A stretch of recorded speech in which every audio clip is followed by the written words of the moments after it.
As you try to enter Cloudspire City, Liu Cheng'en blocks your path.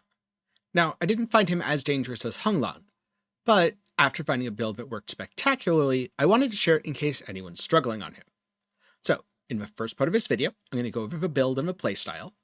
Then I'll have some specific tips and mechanics for the boss. Won't be everything, just the ones I found most dangerous. And last up, like before, I will end it with a full unedited kill. Also, fun fact before I get started, this build was also quite effective against Ai Nengqi, the boss right before this, as you can clash with most of his attacks. But the basic playstyle is pretty simple. Use the dual blades, and clash the boss as much as possible to heal thanks to the Bladeborn buff. You can use clash on the 4th, 5th, and 6th hits of your light attack combo, and on your dual blade heavy attack. At the start of a fight, use the Blade Master Discipline to gain a buff that heals you whenever you clash. You'll need 1 Skyborn Might for this. Then use light attacks until you have enough Skyborn Might. I'd say 2 or 3 is plenty. And after that, spam charged heavy attacks until you run out of Skyborn Might. If you want, try to get behind the boss and knock him down for a powerful Obliterate attack. This is very effective, but you have more than enough damage to kill him regardless. The reason this works is that most of the time, he's going to be attacking you with his weapon. There are a couple mechanics that you need to worry about. I'll get into those shortly. But for now, let's talk about the skills, benedictions, etc. that make the build work. Alright, so first up, weapons and armor. For my weapon, I was using the Twin Bandits. This is the dual blades that you can find in Cloudspire, actually right before the boss. There's a little side alley with a possessed guy. You kill him, and you get the weapon. Can't remember if it's from the dude or off the floor. Either way, it's right there.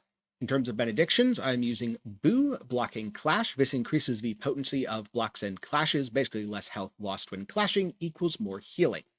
Then Ren, Skyborn Vigor, increased stamina recovery speed during Skyborn Might is quality of life.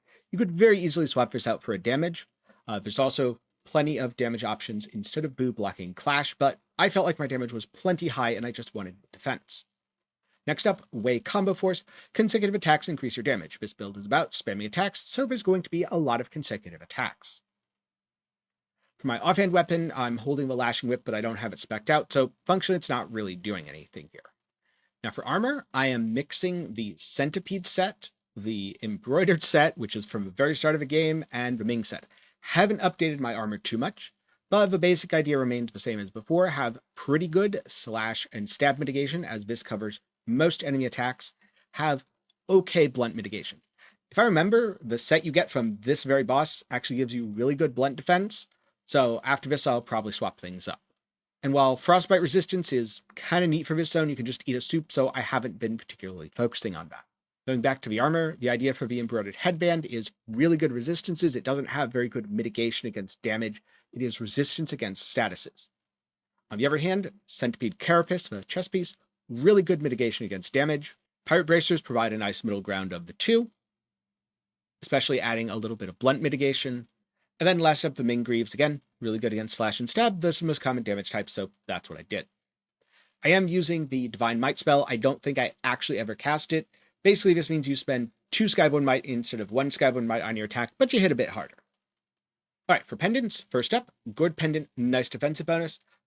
Second up, Dracolich Pendant. This is really good quality of life, preventing roars from making you flinch. I don't think this guy actually has a roar, but I was using it on the previous boss who did. You can always swap it out for a different pendant if you want. And last up, Twin Infant Pendant. It just feels really good to have higher stamina regen, so I keep using it. Then for tempering, Bone Needle Flame. Since most stuff is ice, I'm going to assume it's weak to fire. In addition to this, I am adding 2 Shadowstone Needles, Agility and Strength. This means that my weapon will do significantly more damage while the temper is active. And you can kind of see that reflected in the stats here, where I'm getting plus 74 slash, plus 83 stab.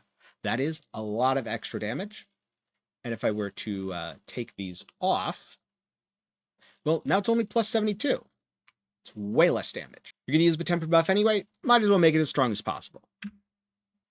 Now for disciplines, I am using Blade Master. This is actually not an attack, but a buff.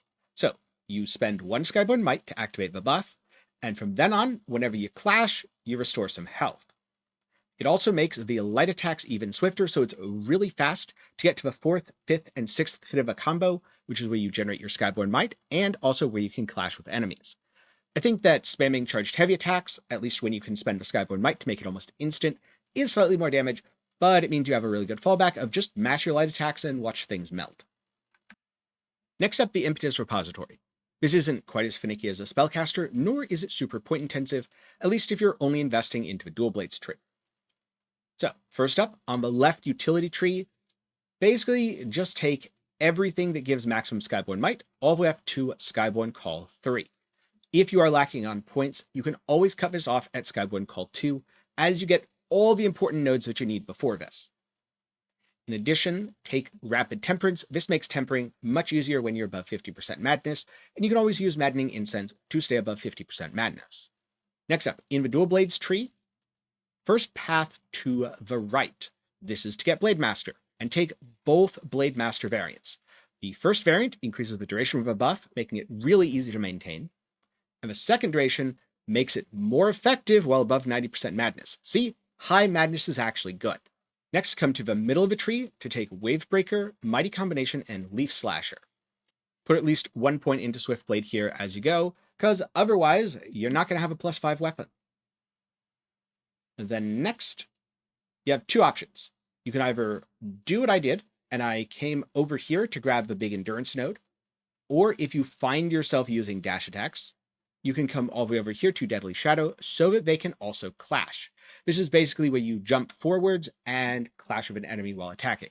The main reason why I don't have this spec at the moment is because if you are just sitting there mashing your attack button, you won't be far enough away to gain the distance to use it.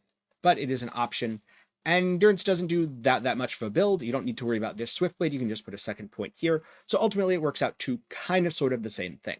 After that, put points here in the spear tree. This is not because you're using a spear. This is just for +5 strength, +5 agility. Same thing here in the longsword tree. +5 strength, and then here in the axe tree, endurance and vitality. These are all just good stat buffs. If you have points left over, then I recommend coming over here like this.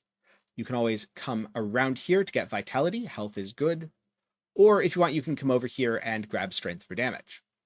Really, it's up to you at that point whether you feel like you need more damage, you need more health, or you want the additional defense of being able to clash on your dash attacks.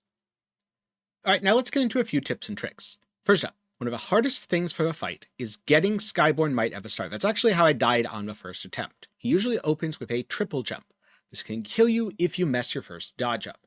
So really focus on getting that right. And the rest of the fight is easy mode, as now you're just going to be spamming heavy attacks and clashing with all of his strikes. Now so far I've been saying you can clash with most of his attacks, not all of his attacks. This is because there are a couple of exceptions where he will use martial arts. A good example is this kick that I just ate because I wasn't paying attention and didn't expect him to use it when before that he had just been attacking with his weapons. And last up, he has a transition phase where he casts a powerful ice spell. During the spell, he's obscured in icy fog. And in this phase, it's tempting to burst him down in the mist forms, but the spell hits really hard and it's probably going to kill you if you do that, so just stand back, let him roleplay, use the time to heal yourself, refresh your Blade Master buff, also refresh your Temperance if you need. Try to start things up again with a charged heavy attack so you can start clashing immediately, and you should be good to go and kill the boss easily. So, with that said, here is my full boss fight with no commentary. Once this blade served the Emperor, now it does for the blood of invaders!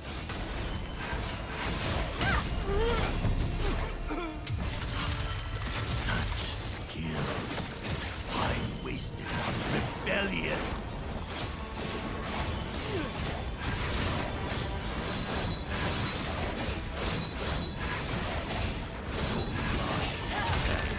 Should serve the throne, not betray it!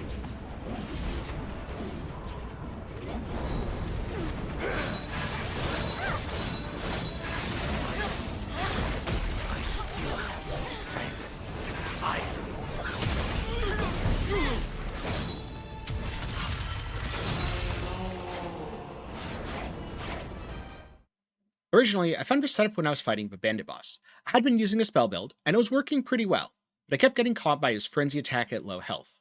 And if I got caught, I'd be knocked down by the time I stood up, well, he'd knock me down again, and then I'd be dead. So I figured, why not swap to the dual blades, use a clash effect, and just attack through it. Sure enough, worked like a charm, and I killed the boss on my next try. Then I killed Liu Cheng'en in just 2 tries, so I'd say it's very effective against both.